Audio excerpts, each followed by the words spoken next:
Assalamualaikum warahmatullahi wabarakatuh. Ibu-ibu, kali ini saya ditemani oleh bidan muda yang manis dan smart. Perkenalkan, Mai. Perkenalkan, nama saya Maera. Mbak nanti manggilnya Maya aja. Oke, saya panggil Mai ya. Iya. Mai, kita hari ini mau membahas tentang apa ya, Mai ya?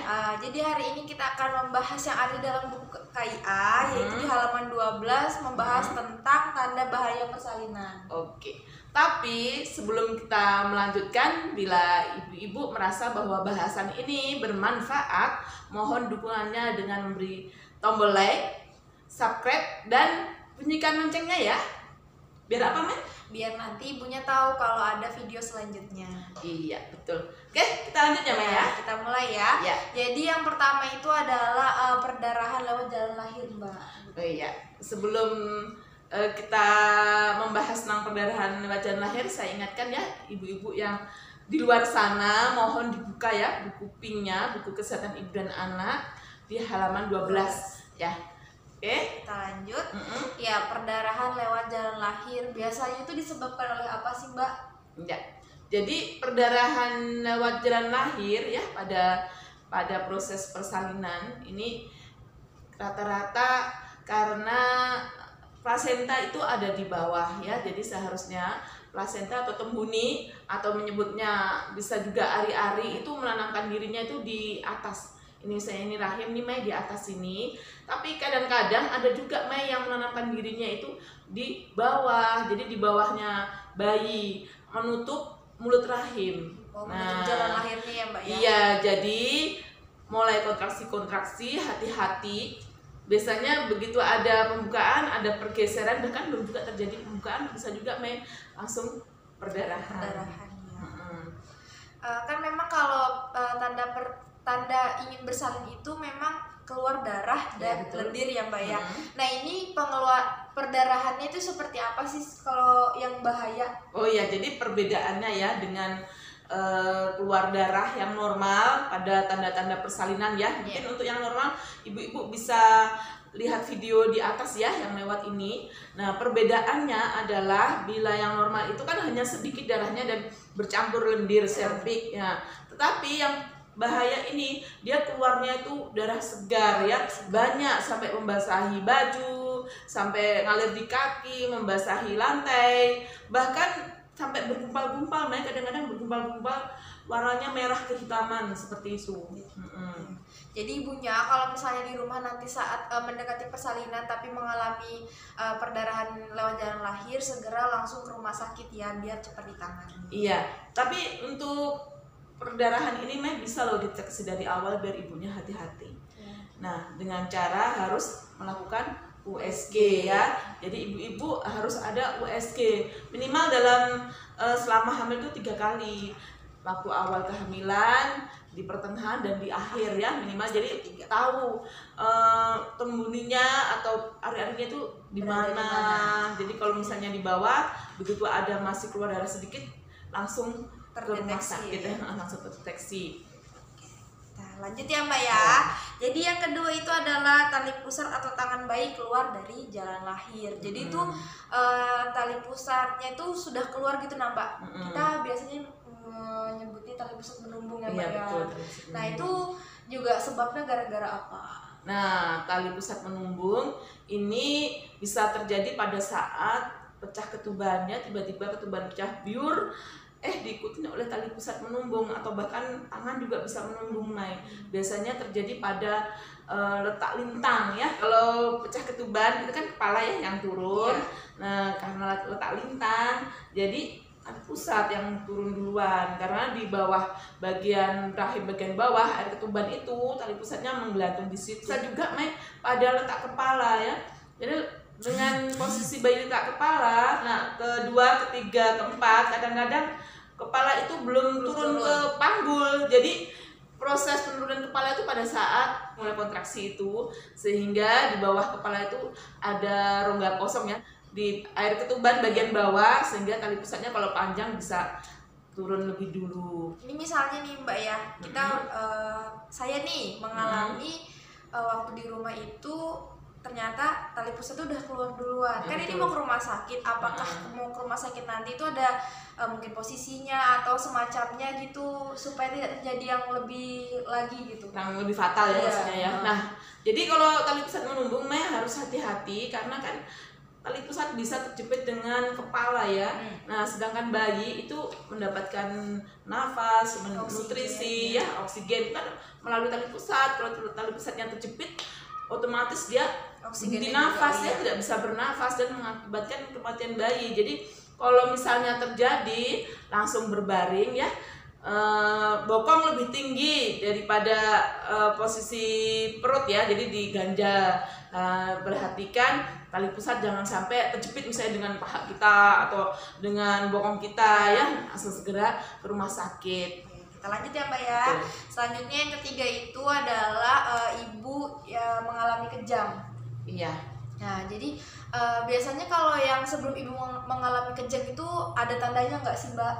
Nah, ini kejang yang dimaksud bukan kejang epilepsi ya, beda ya kalau ibunya mempunyai epilepsi atau penyakit ayam ya, tapi kejang ini yang dimaksud adalah eklamsi. Jadi tidak sekonyong-konyong terjadi kejang pada proses persalinan. Ini sudah ada gejala-gejalanya pada saat kehamilan. Nah, masih ingat kan apa aja sih gejala-gejala preeklamsi atau gejala-gejala keracunan kehamilan itu?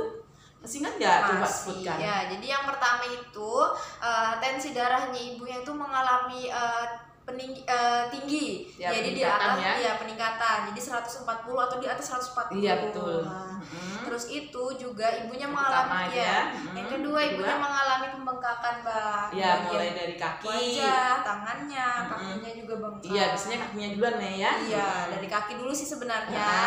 Pemeriksaan laboratorium yaitu pemeriksaan urin, Mbak. Betul. Kalau misalnya ibunya itu mengalami keracunan kehamilan, itu proteinnya jadi positif. Iya, jadi ada 3 tanda ya. 3 tanda ini bisa langsung muncul bersamaan atau bahkan tidak ya. Kadang-kadang juga tensinya naik, tensinya naik, bengkak, tapi proteinnya juga masih negatif. Tapi kalau sudah ada tensi naik, dokter itu sudah waspada terjadi keracunan kehamilan. Nah, ini kan Mei kalau misalnya ini di luar sana ya, ibu kan banyak ya yang menderita preeklamsi ya, jadi tidak perlu panik ya dalam menghadapi proses persalinan ya. Jadi jangan lupa juga tonton tips persalinan ya yang lancar ya, lihat di video di atas ini ya. Jadi harus tetap tenang, menghindari stres. Nah, ini misalnya di luar sana ini ada ibu-ibu yang tensinya naik ya, menderita preeklamsi ya, sudah ditegakkan diagnosa menderita preeklamsi.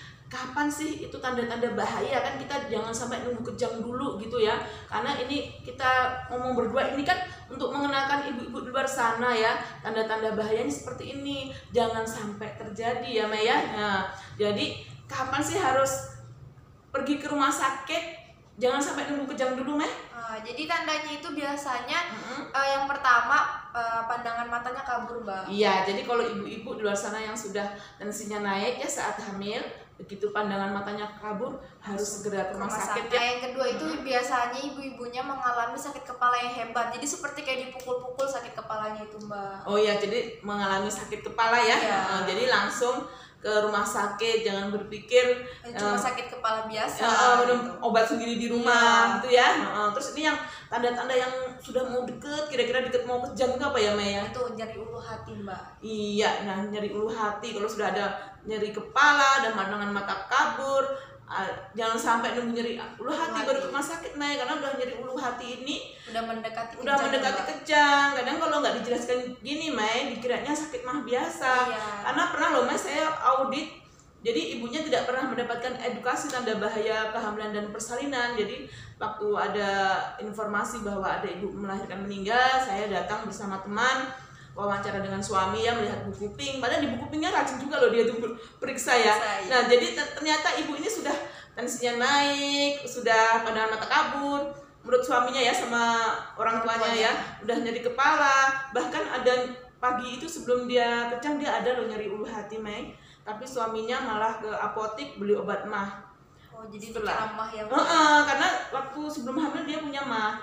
Jadi begitu minum obat mah, tidak lama kemudian langsung sesak nafas, dibawa ke rumah sakit, kejang di UGD, akhirnya tidak tertolong. jadi ibu-ibu jangan tunggu sampai tiga-tiganya ya, mengalami tiga-tiganya. Kalau misalnya sudah mengalami pandangan kabur, langsung saja ke rumah sakit ya. Kalau salah satu dari tiga itu langsung saja ke rumah sakit, jangan tunggu sampai tiga-tiganya ya. Jadi kita berharap dengan pemeriksaan rutin ke dokter mendapatkan pengobatan ya. Ibu-ibu tidak sampai mengalami 3 hal tersebut ya. Jadi meskipun ada tensinya naik tapi tetap aman sampai melahirkan ya, sehat selamat ibu dan bayinya ya Mbak ya. Kita lanjut ya Mbak ya. Ya. Jadi tanda yang keempat itu adalah ibu tidak kuat mengejan.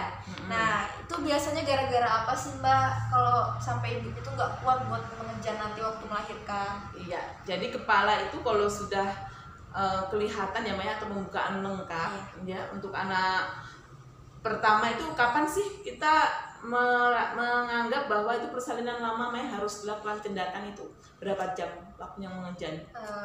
Kalau mengejan itu iya, ya jadi 1 jam sudah lahir ya. Kalau di luar itu berarti ibunya mengalami kelelahan ya, ibunya yang lemes, lelah ya, saya menyebutnya 5L.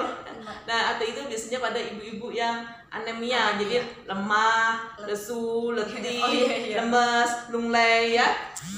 Tambah lagi 1 jadi 6L, loyo.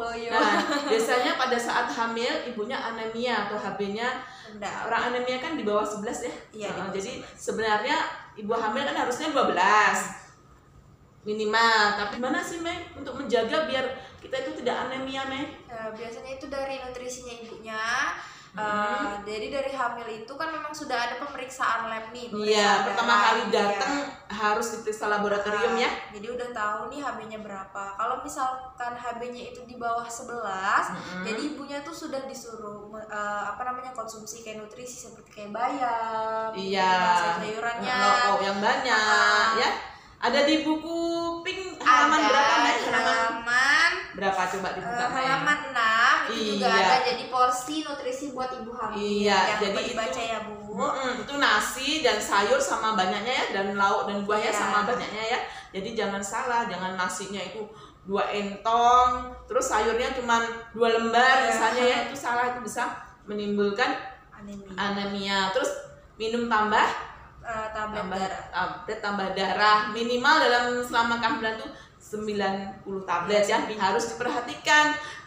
Dan mulai terlambat haid segera periksa. Nanti dimanapun Anda periksa pasti akan diperiksa HB-nya terlebih dahulu, protein urin atau penyakit-penyakit yang berbahaya ya ibu hamil seperti hepatitis, HIV, sifilis itu kan wajib ya diperiksa di awal kehamilan. Tapi kalau periksanya sudah 9 bulan gitu nggak ada gunanya periksa lab. Karena udah mendekati persalinan kan. Iya, harus ditemukan HB-nya 9. Coba udah deket melahirkan, bagaimana kita mengejarnya? Akhirnya waktu proses persalinan tidak kuat mengejan, akhirnya persalinannya menjadi lama, berpengaruh pada ibu dan bayinya. Nah, saya tambahin sedikit Mbak ya Mbak ya. Jadi nanti kalau misalnya ibunya mau bersalin, kalau disuruh makan ataupun minum harus mau ya, biar nambah tenaganya juga. Iya betul. Jadi kalau masih kontraksinya masih jarang-jarang ya Maya, di rumah itu sebelum berangkat ke rumah sakit makan, minum ya, jangan manja. Nanti kalau udah kontraksinya 5 menit 2 kali sudah sering. Iya, sudah 1 menit kontraksi, 1 menit istirahat, itu nggak bisa lagi makan ya.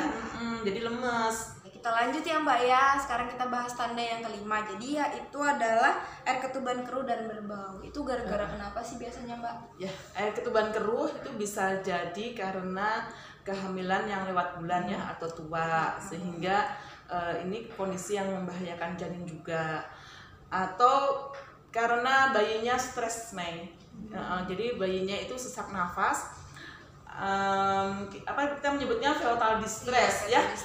Jantungnya biasanya di bawah 120 atau di atas 160, sehingga bayinya itu sudah BAB ya, karena stres kan BAB di dalam perut ya, atau juga bisa karena infeksi. Jadi ada infeksi air ketuban ya, mungkin sebabnya sudah ada rembesan air ketuban ya, ibunya tidak sadar sehingga ada bakteri masuk ya dari luar ke dalam, itu bisa menimbulkan air ketuban keruh. Nah, perbedaannya yang keruh sama yang air ketuban yang normal seperti apa sih Mbak? Jadi air ketuban itu kan seharusnya jernih ya, tapi bukan jernih seperti air yang kita minum itu. Jernihnya air ketuban itu seperti air kelapa, Mei. Jadi air kelapa kalau kita taruh di plastik, nah warnanya ya putih-putih seperti itu. Cuman konsistensinya agak kental-kental sedikit lah ya daripada air kelapa. Nah, dan baunya juga khas ya Mbak ya. Baunya amis ya, bukan bau busuk ya. Lanjut ya Mbak ya. Nah, tanda yang terakhir adalah ibu gelisah atau mengalami kesakitan perut yang hebat. Nah, itu gara-gara kenapa sih Mbak? Penyebabnya apa? Kesakitan yang sampai hebat banget, tidak seperti kontraksi gitu. Iya, jadi kalau tanda-tanda persalinan atau kontraksi yang normal itu bisa dilihat ya di video yang lewat ini ya, di atas ini ya. Tapi bila kontraksinya itu terus menerus misalnya ya, tidak ada hentinya ya, jadi kan kita harusnya kontraksi itu kan berjeda ya, berirama ya, kontraksi istirahat, kontraksi istirahat. Tapi kalau tidak ada istirahatnya bisa jadi itu merupakan tanda bahaya ya, karena bisa menjadi ancaman ruptur uteri atau uterusnya itu bisa sobek ya, yang mungkin kasusnya jarang sih, tapi kita kan harus tetap waspada. Atau juga ada namanya solusio plasenta ya Maya, atau plasentanya itu terlepas ya, jadi bayinya masih dalam, sudah lepas, itu kan bisa menimbulkan perdarahan tapi tidak keluar ya di dalam perut ya, sangat membahayakan untuk ibu dan bayinya. Tapi harus dibedakan ya dengan kontraksi yang normal ya, karena kan banyak juga ibu-ibu yang sebetulnya normal aja tapi karena tidak tahan sakit jadi teriak-teriak seolah-olah kalau sakit perutnya luar itu biasa sakitnya.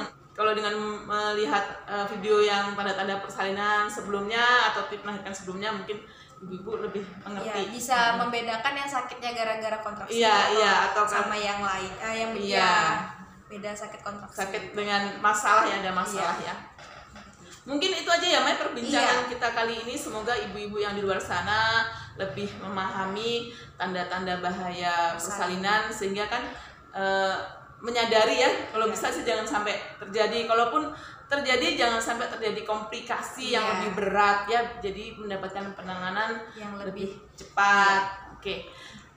Kita ketemu minggu depan akan membahas apa lagi ya Mai? Jadi nanti minggu depan kita akan membahas tentang kegunaan buku KIA. Iya, flashback ke belakang ya Mai ya. Jadi harusnya kan kegunaan buku KIA kan di video-video awal ya. Tapi karena kita hari itu banyak sekali permintaan masalah-masalah tentang tips melahirkan yang normal. Jadi kita video pertama membuat itu ya. Terus tentang ambeien, jadi kita keluar dari jalur sebetulnya, tapi itu yang diminta atau di-request oleh ibu-ibu. Itu saja ibu-ibu, semoga bermanfaat perbincangan saya dengan Bidan Mei. Assalamualaikum warahmatullahi wabarakatuh.